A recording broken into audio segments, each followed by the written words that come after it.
welcome back, everybody. So, today we have the privilege of learning about the transformative world of Rudolf Steiner and, um, and his educational philosophy, as well as the unique framework of the Waldorf education. For those of you who are new to the Steiner model, it basically believed in holistic learning, meaning that Steiner looked at education as nurturing the whole child, meaning looking at the spiritually or per se, or should I say, nurturing the spiritual, the intellectual, and the emotional aspect of the child during learning. Now, we know that this is in a sharp contrast to the current education system, or should I say most traditional models, which emphasize on memorization or regurgitating information, or from my observation, straight up indoctrination. Now, joining us today to demystify human biology, human learning, and talk to us about this extremely powerful framework of learning, the Steiner model and the Waldorf education system or model, is our smart guest, Elana Freeland. Welcome, Elana. How are you? Hi, thanks, Faith. That was good, nice and concise. I would have added the word physical to the Waldorf education as well, because the body was extremely important to Rudolf Steiner, given that it is our vessel and vehicle through this life. But yes, I'm delighted. I actually didn't know what we were going to talk about when I came on, because there are several things I've spent a lot of time on, but always at the center, at the core, is Rudolf Steiner. I've been 45-year student of Rudolf Steiner. Even after I left the Waldorf movement, I continue to drink at his well because he understood the challenges we would be facing in this century. And he attempted in his lifetime, which was cut short, and it was definitely beyond suspicious, he attempted to prepare the people listening to him for this time of trials and tribulations, you could call it, that we all now are too familiar with. So yes, I don't know why. There were certain things in my youth that I didn't value, probably to the degree I should have, but I understood the value of two things. One, when I came across Chinese medicine, I knew that the Western model was flawed. I knew there were no virus, for example, and I studied Chinese medicine for 6 years, thinking I would be a Chinese medical doctor. I had a letter of introduction all the way to China. And then, wouldn't you know it, on my way to China, I was in the Hawaiian Islands waiting for the ship that I had made a deal with to come and pick me up. And I read one night, because I had nothing to do, no one was in the house I was staying in. I picked a book up on Waldorf education called The Way of a Child by A.C. Harwood, and read that book, and completely my life changed. I knew I had to do that. I had to go in that direction, not become a Chinese medical doctor. And so I began another foot of my journey, my destiny, which I now know was my destiny.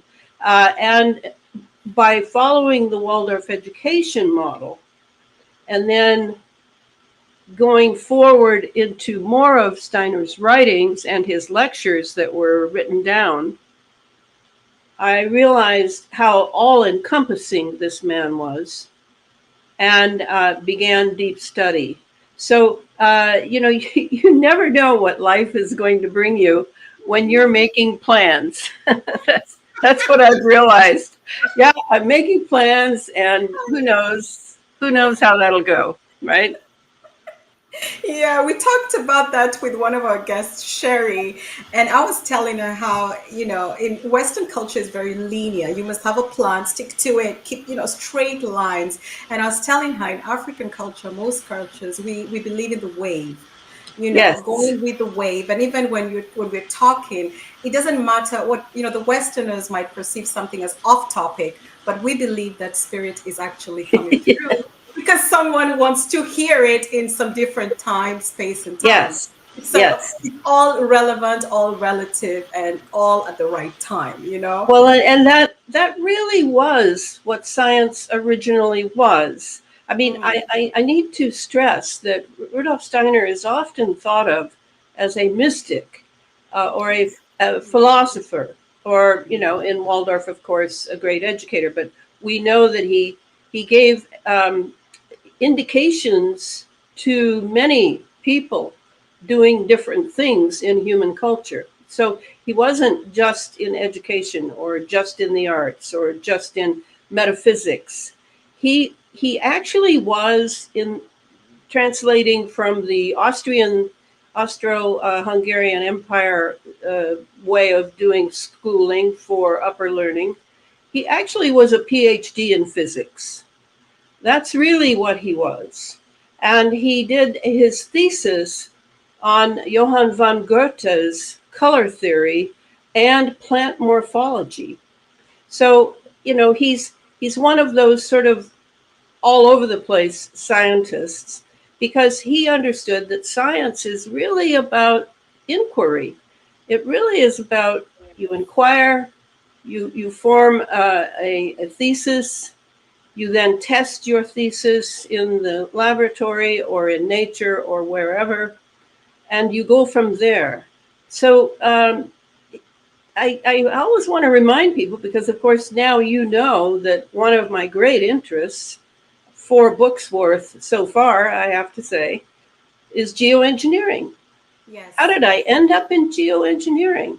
Hmm. Uh, I followed Steiner, and I followed my senses that something was going on in the sky, Hmm. and I needed to know what it was.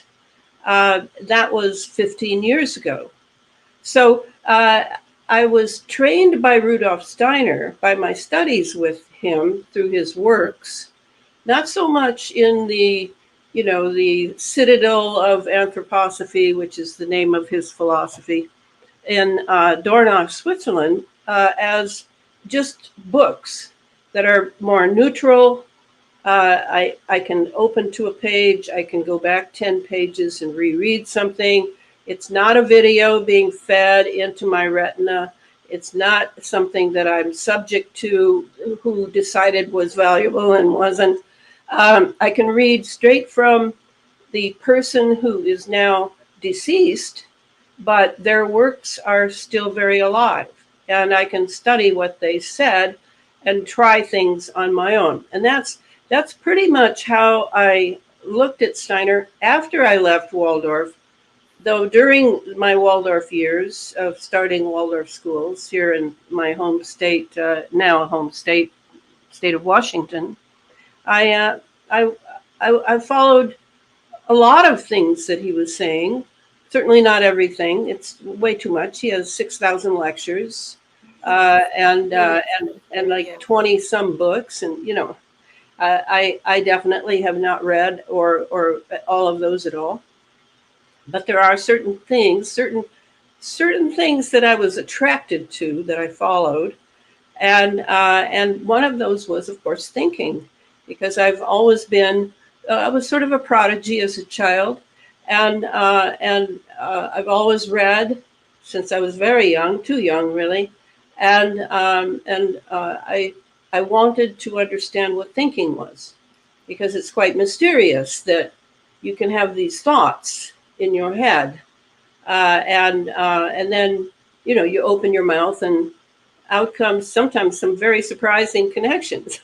I didn't understand, and when I was told that that was the brain doing that, well, I'm Romanian by heritage on my mother's side, so and Romanians are semi mystics. Definitely. Yeah. I immediately knew that my brain was. I like this metaphor. The brain is my diving board, Mm-hmm. but I'm the diver, and together we make the dive. So for me, who's producing that dive? Well, the impulse has to come first from me, or there is no dive. So I understood that thinking was a fantastic thing that the animals can't do as we do, and that there were some thinkers who were definitely pretty diabolical and definitely committed to destruction and seemed to have no feeling. And if there's anything for the Waldorf education that I dearly love, it is that the thinking, feeling, and willing, the three functions of the human being, primary functions that we are born with, but need a lot of development, and that's where culture comes in. You know, the family and the people around the family and the laws of the land, and you know all these things that now have obviously are collapsing due to the the evil that has been done in well since World War II. I have to say, I would put it at possibly 1933. Things sort of took a left turn, you might say, and in Latin the word for left is sinister. So they took a sinister direction, and now here we are in a war, a real war, but it just looks different because you don't see artillery, you don't see infantry, you don't see soldiers marching in the streets, but it is a war to see if we can save human civilization. That's really what's going on. So, you know, somehow when I was young, I had the wisdom, yes, for Chinese medicine, which I still use, by the way. And I have not gone to a Western doctor since I was 13, and I figured out it was a money deal. That's what it was. It was a money deal. It had nothing to do with my health or anything like that. Um, I have used Chinese medicine with myself and my children and avoided the Western medical model. So, but I understood that when I came across that Waldorf book on my way to China, that I had come across something incredibly important, and I decided to follow in that direction. So I took Waldorf teacher training, Mm-hmm. and I then uh, returned to where I had been living before the training, and started working with some other adults to form a Waldorf school. And that took place in Seattle, Washington. And then there were three other impulses that I followed to start three other schools. So then by that time I was completely burned out because it's a lot of work, and you're the enemy of some people and you're the friend of others, and it's very emotional in America.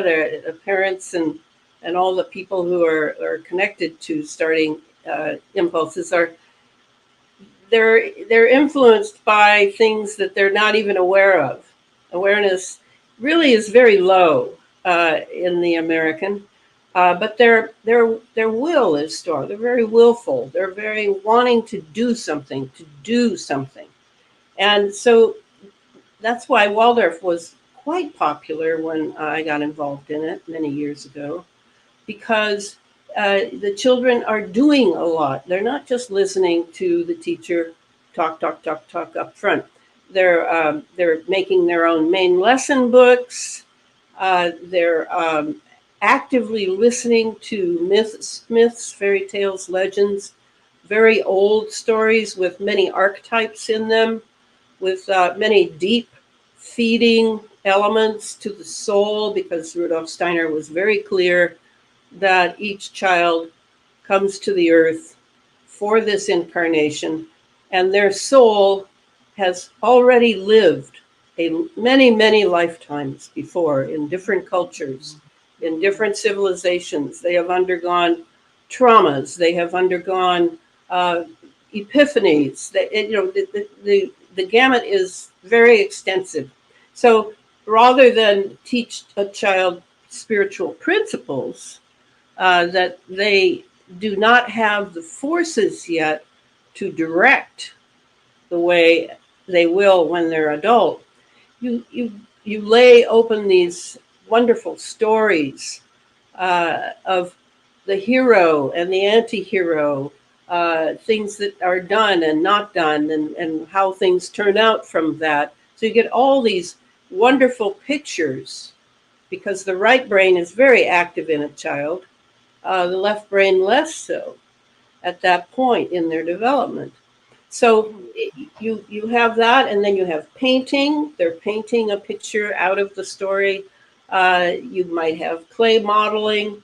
You might have a eurythmy, which is a study of a certain type of beautiful movement that follows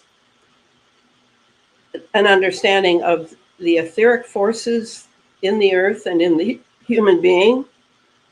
The wisdom is incredible in Waldorf. And at first, when you start, maybe you're following Steiner's primary lectures for the classroom, the study of man, where he lays out this needs to be covered and this needs to be covered, and then you do this way, and you do that way. But you're still feeling for what a sailor friend of mine used to call sailing by the seat of your pants. And that has to come next, where you get a feeling for how you're teaching through the arts, through mythology, through the so-called intangibles, including physical exercise, what you're doing physically to support this approach to academics, because it is an approach, but it's a long approach from grade 1 all the way to, I would say, in grade 5, you finally begin to study mathematics and other sciences sort of more scientifically, with more facts, more, but you're still ensconcing them in doing, so that the child is experiencing it through his body, through her brain, through her understanding, her feeling, the emotional bodies. This is key to making sure that each lesson is touching on the entire human being, not just the physical human being, which we're all familiar with, we think, though now we're seeing doubles and clones being used on television, interviews for diplomats, for governors of states, prime ministers, etc. We're becoming slowly familiarized with the fact that the physical person is not there. Now we have some sort of either a virtual person, which is done digitally, or we have a double, someone who looks a lot like that person and has been made up to look a little bit more like them, etc., such as the man in Washington that we've had for the last 4 years. So this modern version is requiring a real intelligence that unfortunately most people don't have, not because they're stupid, but because they've been completely misled and conditioned, and I would even go so far as to say programmed. That's different from conditioning. Programmed to not be very good at thinking anymore. A lot of people in the United States, because they are surrounded by this wireless technology, are not really very swift in forming their own thoughts anymore. They're being influenced, by what's coming from afar, from a way to send waves, particularly 5G, toward you, 4G as well, by the way, to you or your apartment building or your region or whatever. And suddenly your thoughts are taking a turn from being directed abroad. This sounds scary. It is scary, but it is reality. I'm not talking about conspiracy theory here. This is real. It is often avoided as a topic. Certainly, most teachers do not know this. So when they have, for example, a problem with a child in a classroom, well, now we really need to look a little further than just the family uh, possibly being dysfunctional or the child going through some trauma like a family divorce or something. But we need to look a little bit further. How much computer time are they spending? How long have they been watching television cartoons that have definite subliminal messages in them? Because the power mongers, the ones who are, well, I assume they're still human, but I only know that because they have the human form. I don't know what their allegiances are, and I think that's important to realize. And that's something Rudolf Steiner talks a lot about, by the way, if you look for it. Yeah, I don't know how far that goes because I know that we are spirits and living in bodies. And we have several subtle bodies that avail us of being able to live spiritually on the earth. Otherwise, when you meet someone who has some sort of disorder and a challenge to their physical body and their ability to be present to all aspects of their lives, you understand that it's not a given that you'll be able to function on a whole level unless you know more. And that to me is the biggest reason to study Steiner education, is that he very much was aware of what we have to face when we incarnate into the earth, particularly in the century he talked about, the 21st century. I mean, he's the one that during the beginning of the 4 years ago, the beginning of the CV-19 inoculations, he was the one that was referred to by two doctors whom I admire. That would be a German doctor and an American doctor. Both of them referred to Rudolf Steiner as having said 100 years before that a vaccine would be created, that once you took it, you would no longer be prone to thinking of spiritual things. And both of them exhibited concern about this.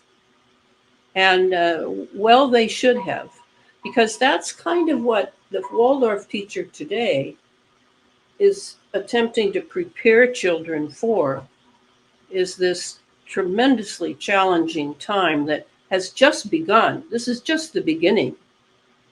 It's going to go much further. And so the Waldorf teacher in the classroom is not your typical teacher. For example, in a very good educational format, Montessori, which I'm quite familiar with. I used to talk about the difference between Waldorf and Montessori. It was that both the founders of these educational approaches were aware of when you first receive a child in grade 1, you have a 6-year-old or a 7-year-old, and that's the end of one period, of childhood, 0 to 7, and the Mhm. beginning of the next 7-year period, 7 to 14. Both Maria Montessori and Rudolf Steiner agreed on that. Maria Montessori wanted to empower the children under her care in Rome because these were pretty much children from very poor families. So she wanted to devise an education whereby the absorbent mind, is what she called it, the absorbent mind of the 6 or 7-year-old would be Absorb. able to Mm. develop very firmly and well, understanding a concept uh, all the way through into tactile elements in the classroom. So she devised her education to empower children to develop the intellect very well and quite quickly. Whereas the Waldorf classroom is extremely different in what they do with the same principle. They know that it's the absorbent mind. We call it something different, but that the teacher needs to appeal to the senses, through the senses, to educate through the senses, not Mhm. just the intellect or listening and doing what you're told and that whole thing of traditional education. So the classroom of the Waldorf school is also very tactile. There's lots of things to touch. There's lots of things to interact with, but not as geometric as Maria Montessori had her classroom tactiles. They were all very geometric, very perfectly formed, and the Waldorf classroom is much more filled with nature, things from nature. Yeah, you know, Elana, the whole time you're describing this Waldorf concept, you're awakening my senses to what I have known for a long time, known as the Ubuntu philosophy. When you were talking about the storytelling and Yes, how, and the reincarnation of the child, how the child comes in with knowledge, you took me way back to when the African education was called primitive because the children were sitting happily in nature under a tree telling stories. And yes. this is what you described in the Waldorf. I see so many similarities with this Ubuntu philosophy. For those who don't know what that means, is you are because I am. And that doesn't mean just human, you are because I am. It means you, nature, you, the trees, you, the animals, you, the birds, everything around you, you are because I am. And when you also described the teacher, the role of the teacher, it Hmm. made me think about how everybody sat around a circle and people were telling stories because this was more of an oratory culture, storytelling culture, and the Hmm. children were creating, they were telling their stories. Right, and making their own images in their mind. Imagery, Yes. drawing their own imagery. Nobody gave them what to draw. They were utilizing their senses and their imagination, and it was Hmm. coming from within. So it was inside out. Yep. And the teacher was also learn. It was this beautiful exchange rather than now. What I see is it's in a book, it's outside in. Yes. So I don't Yes. know whether you see this connection because to me it's so clear now. You Very know. clear. Very clear. And it's also based. If you go far enough into Western education, Uh-huh. you'll find, like, take for example the philosopher behave. I don't know what he was called, uh, Jean Piaget, and Piaget discovered, this would be in I think the 20s, 1920s, that that children go through developmental phases, and certainly any teacher who sails by the seat of their pants has that insight because I'm a gifted teacher. Yes, I'm from 5 generations of teachers. I'm sure that when I was choosing my parental line, in and still in the spiritual world, that I chose a line of teachers, thinking it might help me with what I wanted to do this lifetime. I'm speaking now from my more mystical side, but this is not something I read in a book. This is something I've known since I was a child, because my grandmother was a Romanian gypsy, very didn't finish high school, was very much a common person, but with tremendous clairvoyant insight into the future, into the people around her. You know, she was known in our neighborhood, which was all Eastern European, as a power woman, and people would come to the power woman to find out why they heard that their grandmother in the old country was sick, and what could they do. And so she was sort of helping her people through her skill, her innate skill. Okay, so now we have all these books that we can look in, but Rudolf Steiner used to call books little cemeteries. Yeah, they're like you have to resurrect them. You have to resurrect what's in them through a human being, I didn't not know you just called them cemeteries. That's yeah, little cemeteries he called them.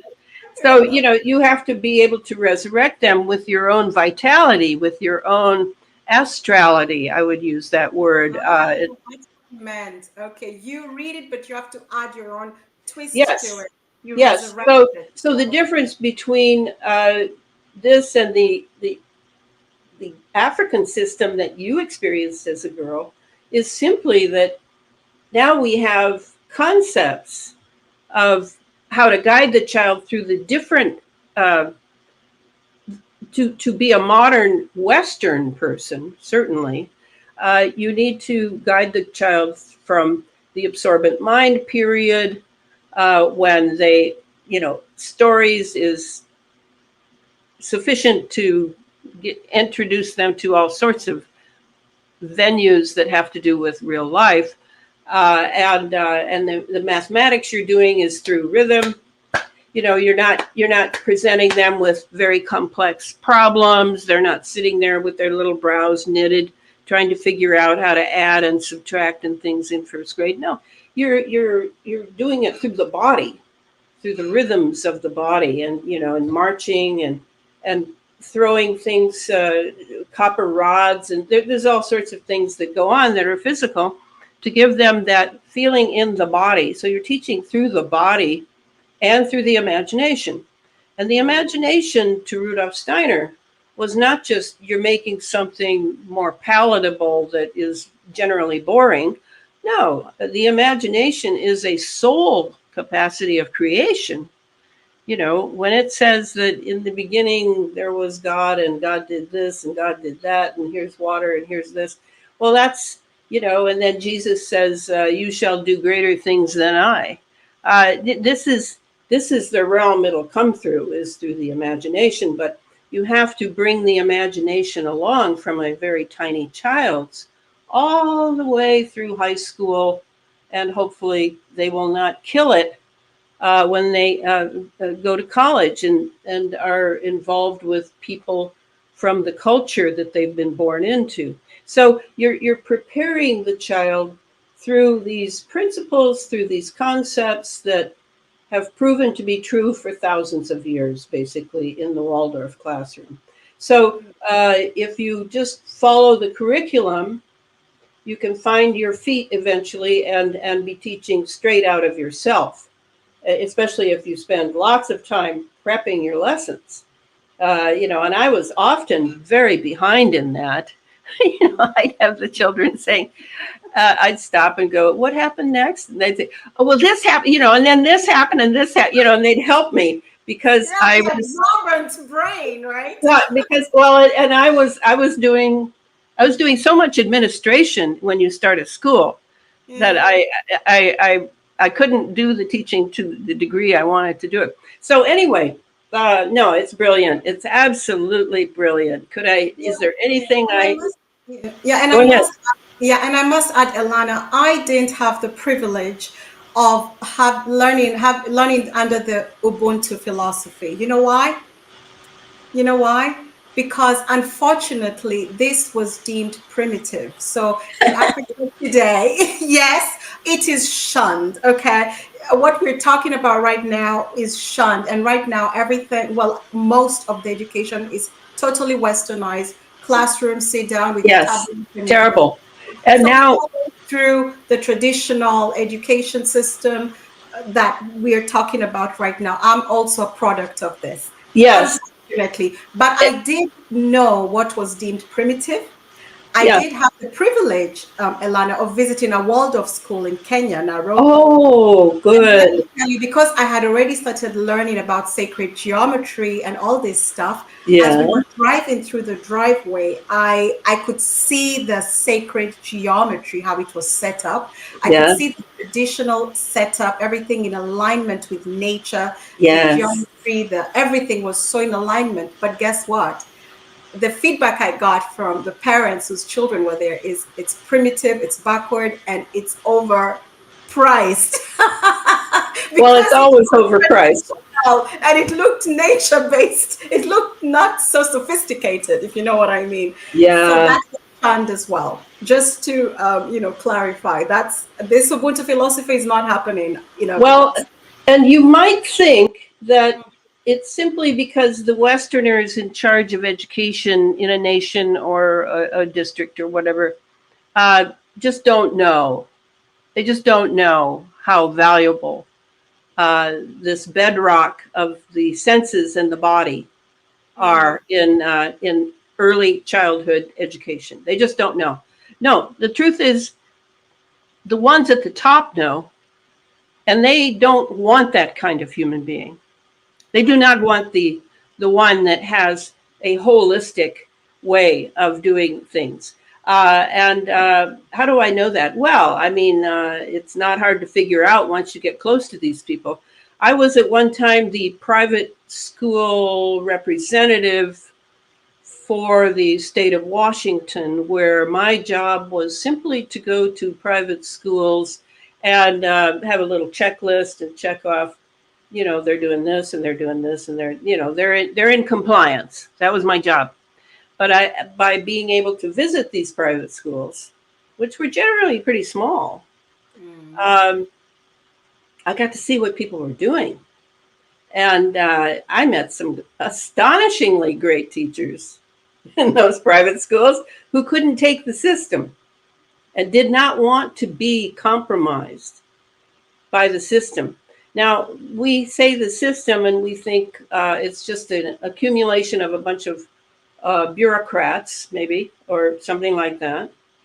But what it really seems to be is a capital S system, which may even have, Rudolf Steiner would say, some sort of entity consciousness of its own.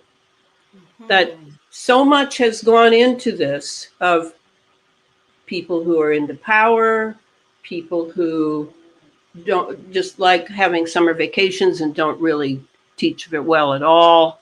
All sorts of things have gone into this system to allow it to be like a huge eater of souls would be what I would say, an eater of souls, because mm. Steiner makes it very clear that when you are the teacher of small children, particularly small children, that would be under grade 5, you have a tremendous responsibility, Yes, you because do. if you teach a lesson Mhm. and you are not engaged in it, you are basically killing that child's soul. You have to be ready for these lessons. He does not at all see it as, a lot of schools, such as the Summerhill movement in America, that's one of the movements of when I was a young woman. It was more about how you felt as a student and were you comfortable. And, the parents were paying top dollar. So basically, so their student could do what they want. But did they know what they wanted? Were they ready to know what they really could use that invaluable time for? Did they know what kind of teacher they would need in order to prepare to do great things? No. So, the idea that education is a full gamut where you do what you want over here in the Summerhill version, and then over here you're reading dead textbooks that nobody's bringing alive for you. It's a big gamut, and what does it depend on? Well, it depends on if you're going to have a system, and in a mass society like America is, you need a system. You really do need a system, but it needs a lot of air holes, you might say, where people can breathe a lot more than are allowed now, because bureaucrats, the people with bureaucratic intelligence, they're extremely different from me. They can't stand people like me. No. I mean, I'm a free individual. I'm an astonishing teacher, truthfully. Uh, just leave me alone and let me do my magic, because I know how to do this and you don't. So, it's that kind of problem when you're dealing with a system. And Steiner that's why he wanted all these little Waldorf schools. And he really said that do not hire an administrator. The teachers should run the school. They make all the decisions. The board simply provides the money and argues when, maybe there's not enough money and now we need to look at the budget and that sort of thing. No, the teachers decide all the pedagogical decisions. They deal with this student simply cannot stay because the parent is committed to a philosophy or a religion that is a problem for the child trying to serve two masters. There are very hard decisions regarding children, and that when you ask a child to leave, it's very painful. The whole class suffers, teachers suffer, because somehow you didn't foresee that family would not really fit into this philosophy, that sort of thing. So I worked very hard those years. That would be 16 years of my life for 4 schools. Was I always right? No, not at all. I was learning myself, but I always stood for Rudolf Steiner. Now that's an interesting thing, because certain people were coming who were not really fully Waldorf trained, didn't go to training institution like I did, where you're studying a lot of Steiner, along with the Steiner philosophy, along with the classroom pedagogy. And there's a reason for that. Because to cut off the Waldorf classroom from the founder, Rudolf Steiner, and you're not studying his ideas, and you're not delving more deeply into what lies behind Waldorf, it ends up that the Waldorf classroom is less powerful in working for those children, for those incarnating souls who need to develop certain skills to live in this era that they've chosen to be born in. And I understood that. So I'm sure I could have had a better mannerism. I'm what's known as a choleric, and I sort of say, well, this is what we're going to do, and then this is what we're going to do, and then we're going to do this. It isn't a free-for-all by any means to me.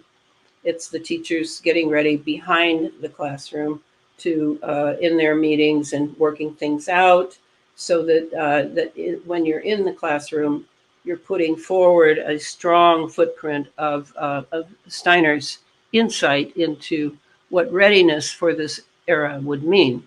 So, when you have a lot of faculty who just want to take their own way and don't really study Steiner, but sort of fake it, it gets to be very difficult. And that's why I finally left the movement, is I just didn't feel that people took it as seriously as I did. And I ended up being the bad guy all the time, and that certainly is not fun. So that was it. But I put 16 years into it, and there are some children who are probably grateful to me now that they're older and they see what that meant. And you know, we had uh, so many things are done in Waldorf that they will never see again in this culture ever. They will Yeah. not hear stories like that. They will not make their own main lesson books. Uh, you know, they will Wow. not sing all the time. Sing many, many songs, and I even, you know, used to sing my instructions just because you know, it was more fun.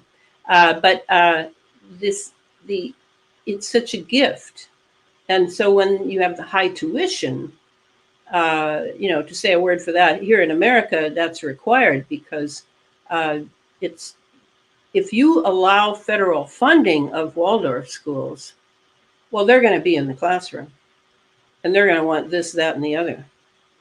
And there's no way that that should be allowed because they do not have the consciousness that will match what Rudolf Steiner had in mind. So the parents have to support the Waldorf school in whatever way it has to be supported. And that's part of the initial interview with with a family.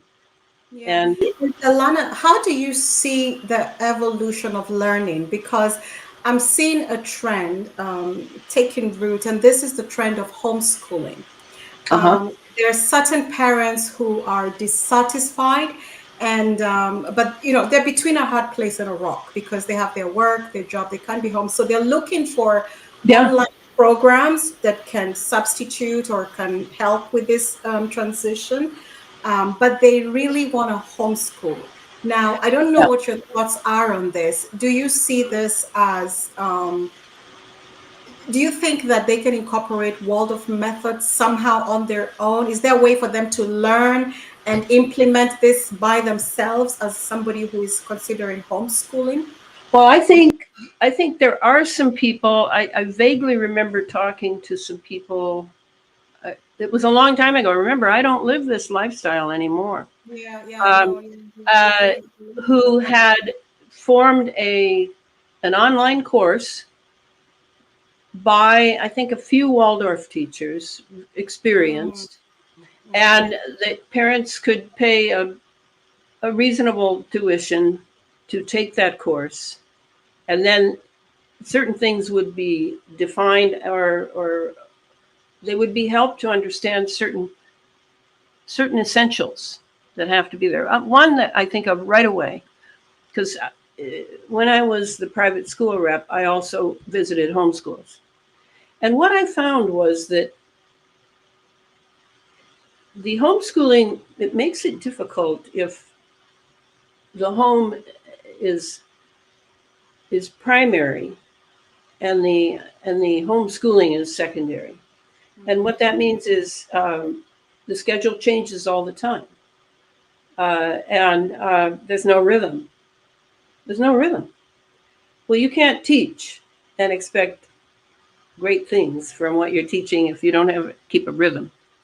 I don't mean a stentorian Yeah, no, you schedule. don't do that. I Yeah. mean a rhythm that Mhm. where to you, the homeowner and the parent or whatever of the children, if you don't understand that that transmission called education, you know, right there has to be sort of number one, at least for several hours. Mm. And I don't think it works. I think it's too much mama. And what I mean by mama is, you know, mama says, "Oh, I know you tried the best you could. Oh, and that drawing's so nice." Well, and when it's really not. So, you know, Okay. that sort of phony baloney in the name of love, Mhm. uh, no, that can't be allowed. It has to Okay. be a true transmission that the child can mull over. I love that term, mull over. It's such a wonderful. Uh, I think it's Anglo English or something. You know, one of the very ancient can mull over the concept that you transmitted that day in some way that they hadn't realized was an actual educational principle or concept or something, but now they're lying in bed getting ready to go to sleep and they go, oh, that's what that is. And, feeling pretty smug and pretty happy that they were able to understand it. Or maybe they didn't understand it and tomorrow they're going to have to ask about it. So, that sort of thing, those sort of things that you don't think are that important in that Waldorf course, that online course, uh, you could, yes, I think homeschooling could work, but there has to be a real respect. This is not just let's hang out and do a little math. That's not what's going on here. Not if you really want it to work for something different. Yeah, I think that's some great advice because I think a lot of parents struggle, and the ones that I've found who are honest about their situations, some just straight up say, I'm not a teacher. I'm not the best educator, so I need some kind of a substitute or something to supplement or complement it. So I think that's really good advice. And there Thank might you. even be, now that you mention it, there might even be some books or workbooks on that.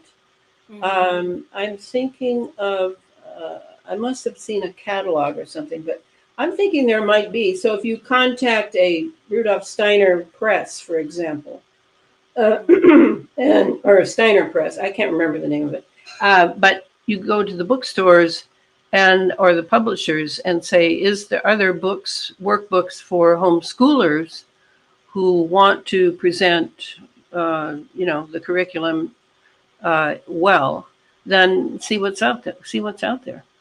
Yeah. And now, Elana, I'd like us to shift gears a little bit because we Mhm. can't have Elana and not talk about geoengineering in detail, right?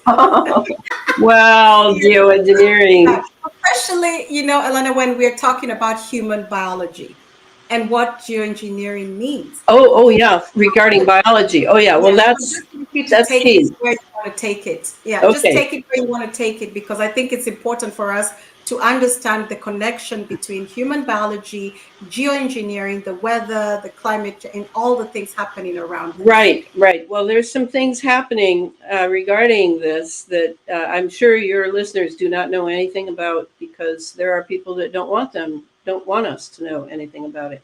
But I have made some connections because I'm a real ace researcher. When it comes to the internet, I can find just about anything. But let's start with the idea of geoengineering. They make it sound like it's just about solar radiation management. They make it sound like it's just about this cover story that they have called climate change or global warming. These are both cover stories. I'm not saying that there's not some truth in them. That's one thing you learn if you pay attention. I studied MK Ultra, which is a CIA mind control program. I studied that for years in order to understand intelligence agencies because they're running pretty much everything now. Certainly, they're running geoengineering in the sense that people report, different departments report to them because geoengineering is not what the press is telling you it is. It has nothing to do with making you safe from solar radiation. It has nothing to do with any with carbons, for example. That carbons are from our automobiles are bad for the atmosphere. No, it has nothing to do with that. What it has to do with is, and this is, I keep this definition up here. I liked it. I don't know who said it. In geoengineering is intentional manipulation of global scale Earth system processes. Okay, I'm going to read it again. Intentional manipulation of global scale Earth system processes. Okay, and that word intentional is very important because that means there are real people behind this. This is not aliens bringing it from, Alpha Centauri or anything like that. This is real people making real big money from all the scared people. It's another, similar to the CV-19 drama, It's another way to use fear so that you can get planetary things going. And the planetary size element is essential to these globalists who used to be called in the old days, 100 years ago, internationalists, because they've been working on this project to have a global government over all sovereign nations for over 100 years. So this is just the latest chapter, and a very extreme chapter it has been, as you well know.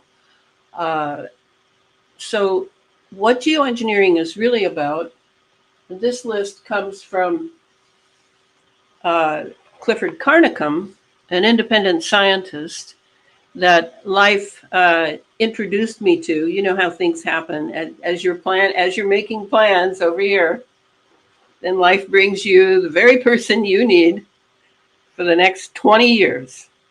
And I met Clifford Carnicom at a breakfast back in 2005 or so.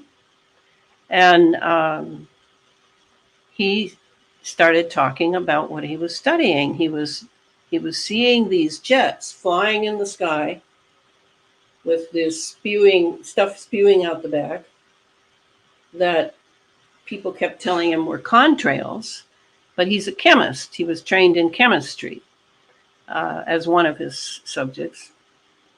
And he knew that that wasn't ice and water and condensation.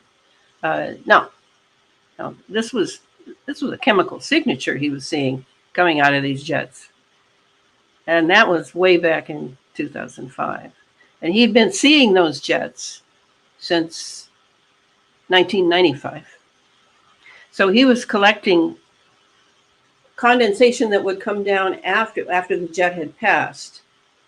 And he was able to finally, and then put it under his microscope and maybe put it in a petri dish and add some chemicals and see some reactions in order to figure out what exactly was coming out of these jets. That was the beginning. And I had a file on chemtrails because I was studying all manner of things. I was writing another series of books I've written that we haven't even gotten close to is the Sub Rosa America series. It's a fictional approach to telling the history of America and what has happened to it since John Kennedy's assassination and a little bit since World War II ended. So Clifford was able to show me that the chemtrails were not just another thing that had happened to America, and they were dumping this crap on us that we're breathing deep into our lungs, and then it goes in our bloodstream, and then it goes straight to the blood-brain barrier and easily gets in there because it's filled with nanoparticles, nanotechnology. Well, at that point, I knew next to nothing about that. And so when I met Clifford and started going to his place and looking through his microscope, first thing I looked at was my spit and saw that there was this creature in it that moved on its own motility. Speaking of biology, and I had a biology background in undergrad. That was my second major. So here's this little wormy guy making its way across the dish I had him in. From having, what I did was what Clifford had us all do. There were like 25 of us. Is slosh just a sip of red wine or grape juice in our mouth for the sake of the red dye. And then after we brushed our teeth and cleaned our mouth, and then spit that into a clean dish, and then let the residue settle, and then see if anything moved. Well, there it was. This little creature that he had been trying to break into, because he realized that the outer form was just a polymer covering, but that whatever this was inside there. So that's the point at which I came into this. And I began to read everything I could find that was published, and there wasn't much, on the chemtrails and what other people had written, and study their, and make notes and stuff. I began to get very serious about this, because I realized that if they were dumping that from the sky, they're dumping pathogens, for example. If this really was a pathogen, like Morgellons, and I already knew about Morgellons, and I had interviewed people who have Morgellons, and how serious that is. If they were dumping Morgellons from the sky, and this little thing moving across the dish looked just like something someone had picked out of their scalp. Well, this was a crime. This was a massive crime. And that our military, which I thought was running the geoengineering, despite the fact that NASA lies all the time. I knew that already then. I've been studying this for all my adult life, because back in the 60s, we had all experienced Vietnam. We had all experienced these big corporations having oil dumps off the coast of California and killing all the seagulls and fish and everything. So we knew that corporations and governments were not to be trusted.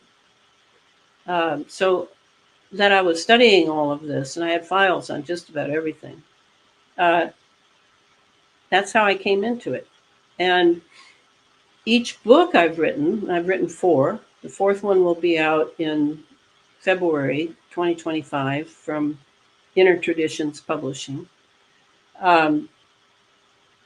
Each book, I unveil another layer, because at first I didn't see the importance of the Morgellons, which is definitely synthetic biology.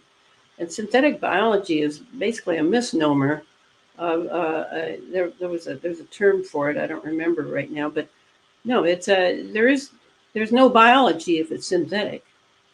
Or they use biology to make synthetic cells, synthetic parasites, synthetic everything, synthetic DNA, because of the transhuman agenda. They want to turn the human being into a singularity automaton, and they want to spit in God's eye, you might say, or in Mother Nature's eye. And Elana, you talk about the US when we talk about the geoengineering and the chemtrails, but this is happening in your Everywhere. research. It's everywhere. Okay. Yeah, it's everywhere now. Because part of it is, think about it, they're dumping in the upper atmosphere. That was the stratosphere. We live in the troposphere. And then a lot of this stuff comes down. And then there are the winds, there are the rain.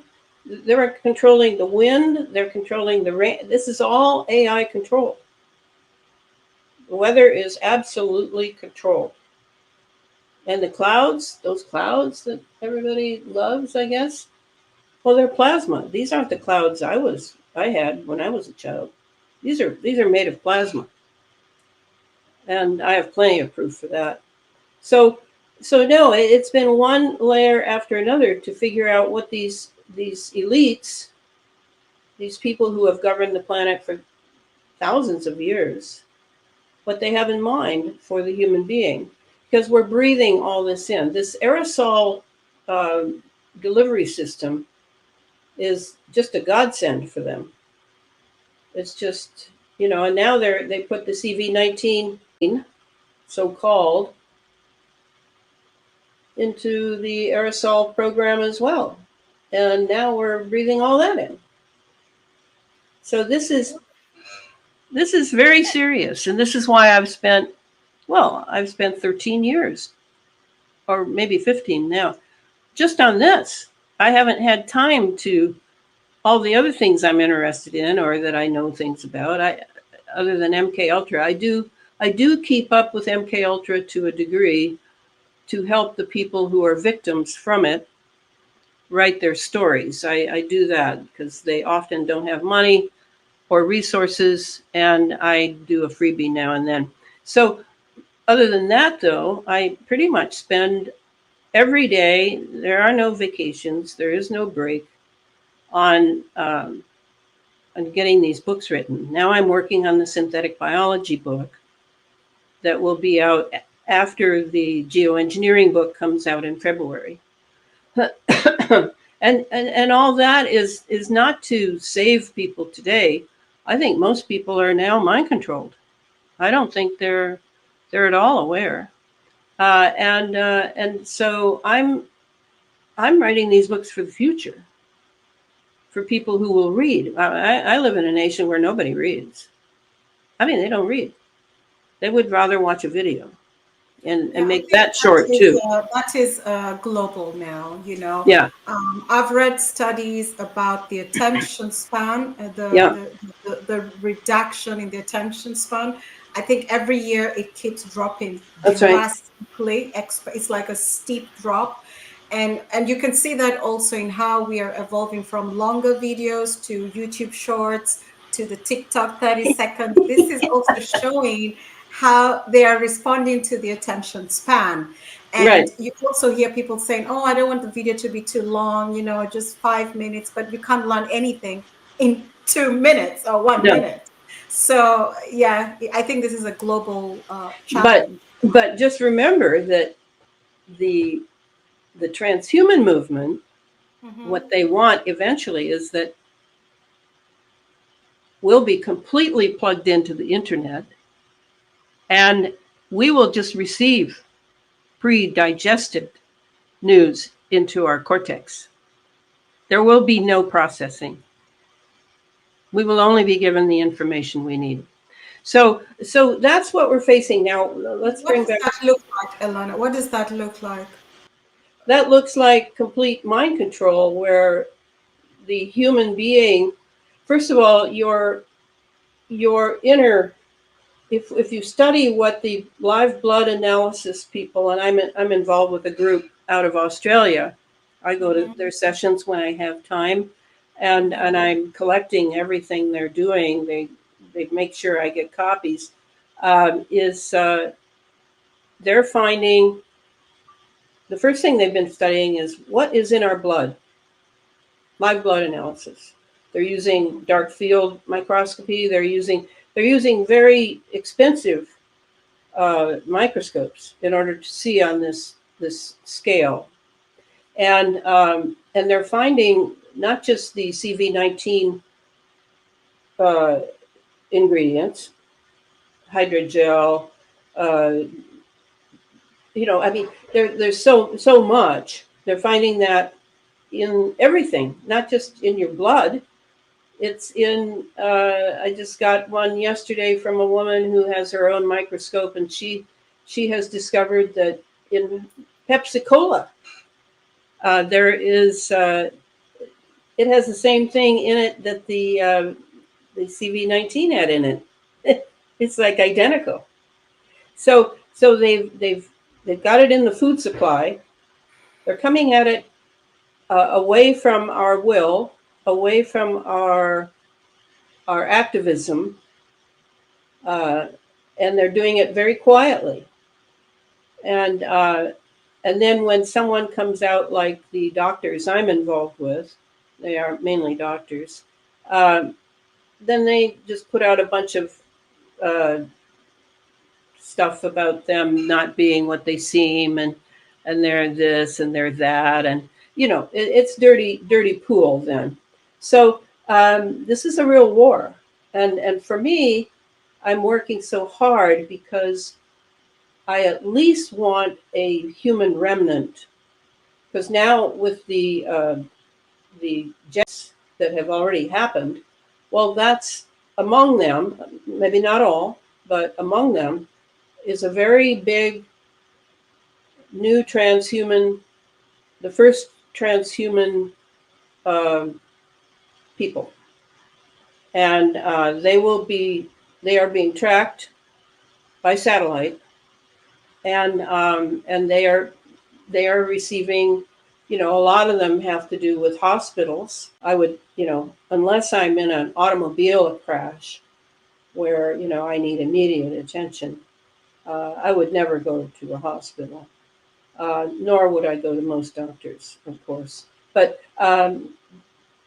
this is already very far along now, because we've all been chattering about the CV-19 now, and all the deaths and all of this and that for 4 years. 4 years have gone by. And they've been working steadily all those 4 years.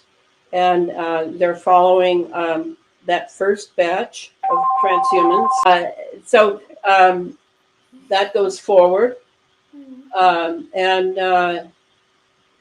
to me, I just want that there will be some human beings. So I very much support a lot of non-vax people here in my area who find out about me.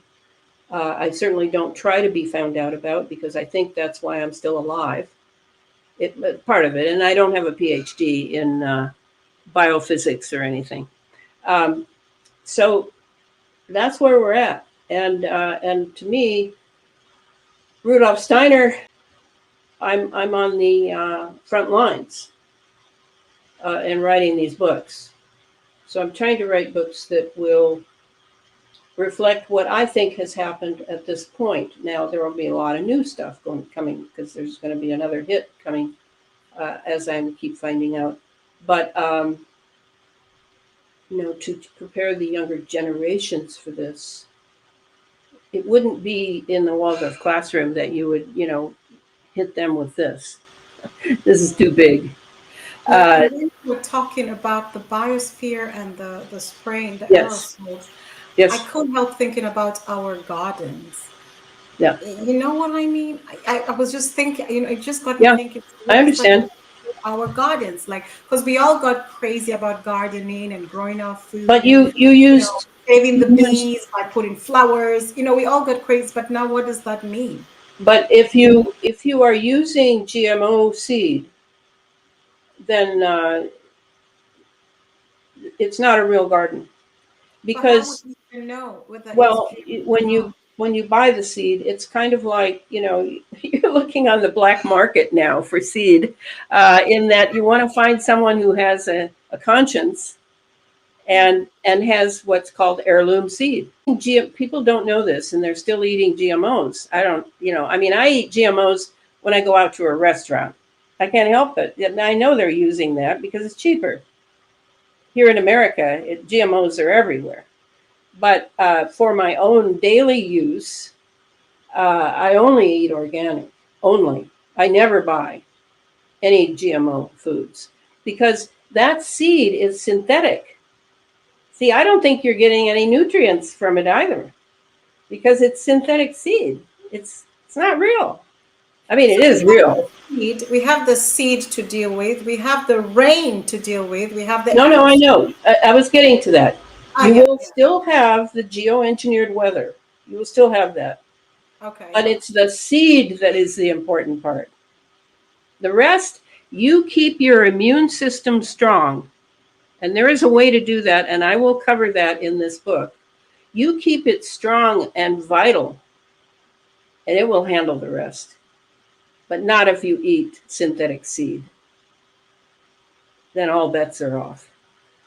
So that's the tack I'm taking. Now, everybody's making their own decisions now, and everybody has it's kind of like looking at the elephant in the living room, right? When one person feels the trunk, one person feels the tail, and they think the tail is everything, that sort of thing. That's where we are now, because our masters, the ones who run this planet and have run it for thousands of years, the Satanists, they're Satanists. Uh, they, well, I can't say anything good about them.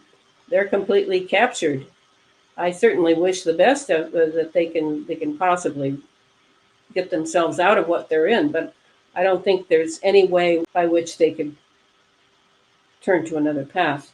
So that's going on, and that's what geoengineering means. Now, I was going to read you Clifford's list because I think it's important. Okay, so we have, I don't know if you can read it, but we have, No, but yeah, just read it for us. yeah, we Yeah. have, there are 7 basic operations going on with geoengineering.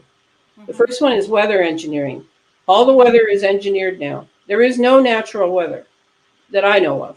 Maybe the weather that is coming off the South Pacific at the in the night, that then is scooped up very quickly by the U.S. Navy and Merchant Marines and Air Force, and pulled along the coast with radar and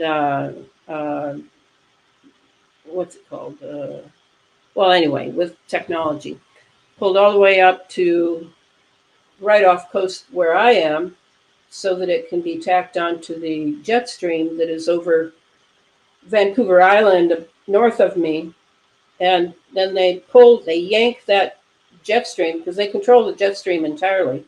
They pull it all the way across the United States and then decide on what kind of weather they want. They want a tornado, if they want a flood, if they want a drought, whatever they want. And then they take it to the Atlantic, and then there's an Atlantic part that they hook up with for Europe, for Africa, etc. Okay, so that's weather engineering. Uh, Along with that comes the chemical and electromagnetic operations, and those are that's all pretty experimental because they're using lasers and radar and a lot of radiation up in the upper atmosphere and our atmosphere. They're creating plasma. They create the plasma clouds with electromagnetism and gases. They're controlling the Birkeland currents and Alvin waves, which are essential to our relationship with the sun. They're controlling much about the sun. In fact, I just was sent an email this morning by a guy who seems to me pretty clueless, who just told me that the NASA says we have 2 suns. So I guess that's what they're going to hit us with next. But I'll tell you one thing: one of those suns is not real. One of those suns is a solar simulator that they've had for years. So anyway, then the third operation is planetary geophysical. They're controlling all the fires now.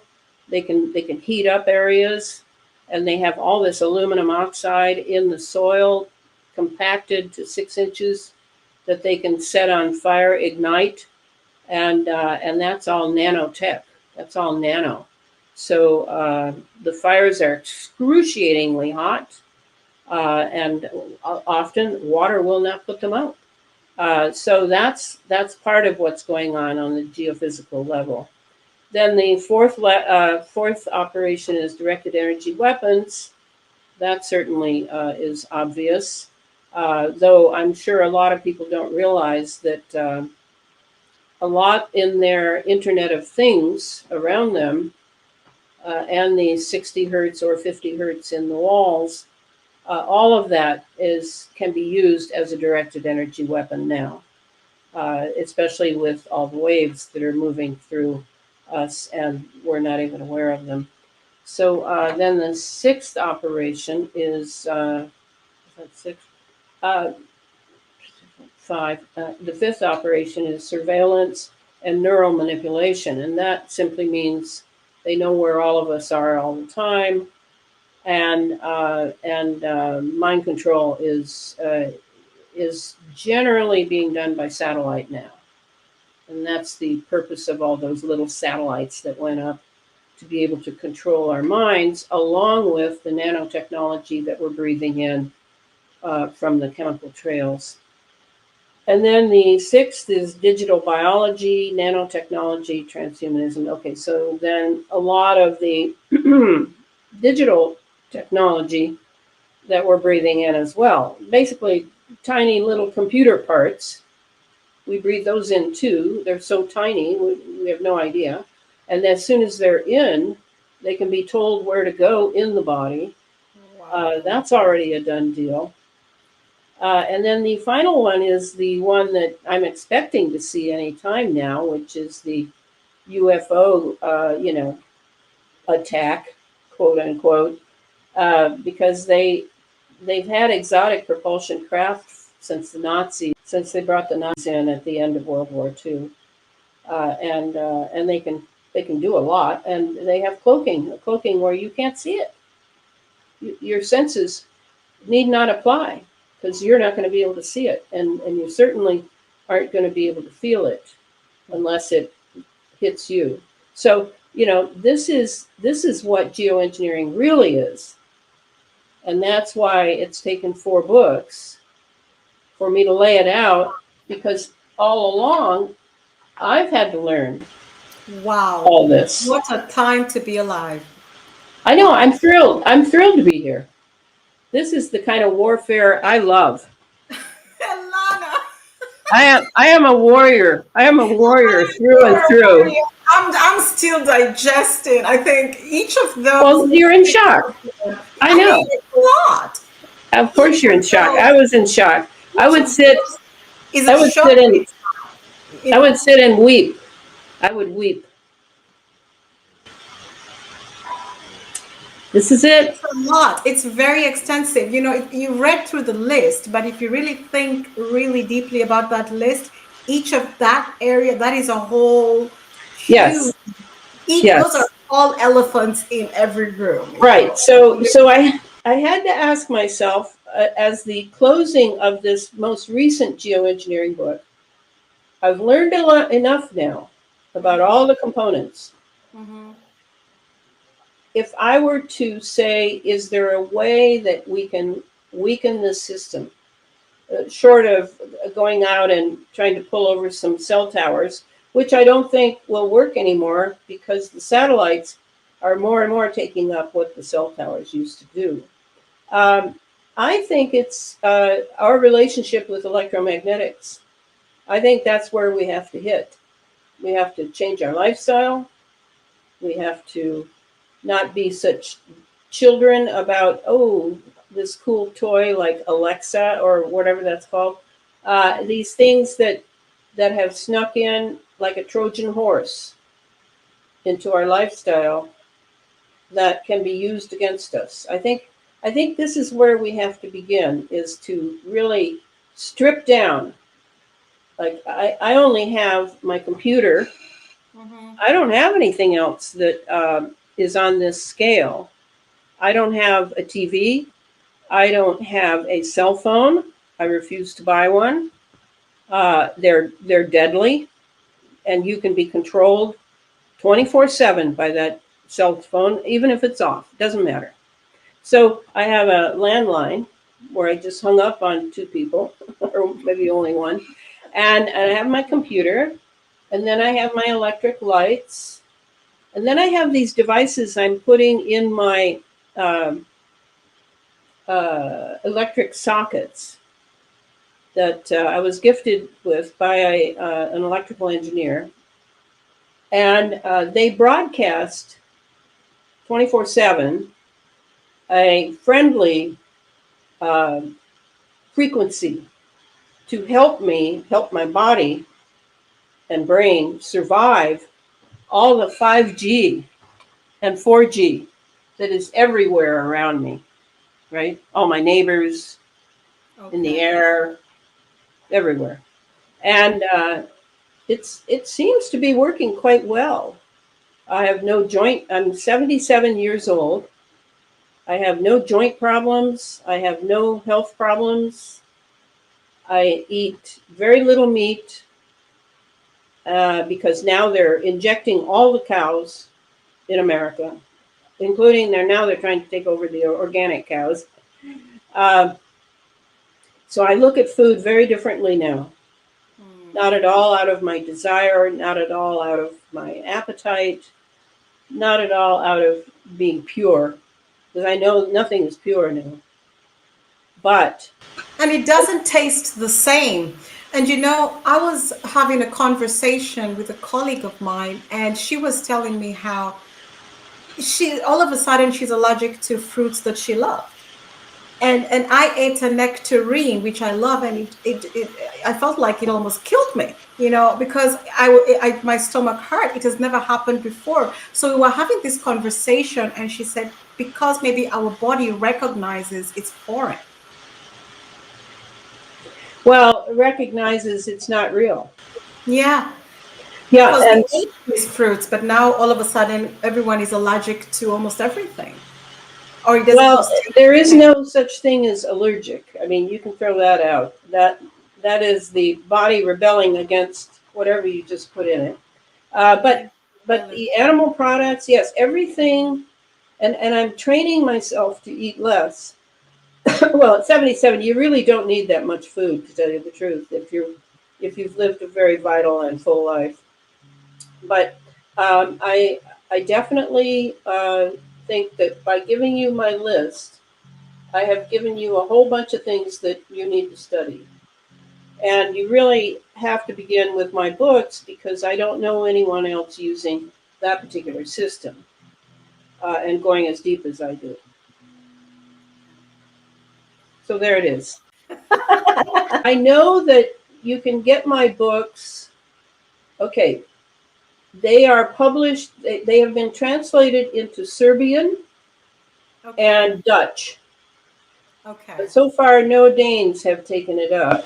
But But they're you can English get as it in English Yeah, in from, Denmark, a lot of people speak English very well. They're very yeah, and you might be able to get some of the books over there. And then also Watkins in London, I have heard that they carry my books. So, in Europe, I'm kind of clueless as to where you would get the books. yeah, But it's you, it's you very probably know tricky. more than I do.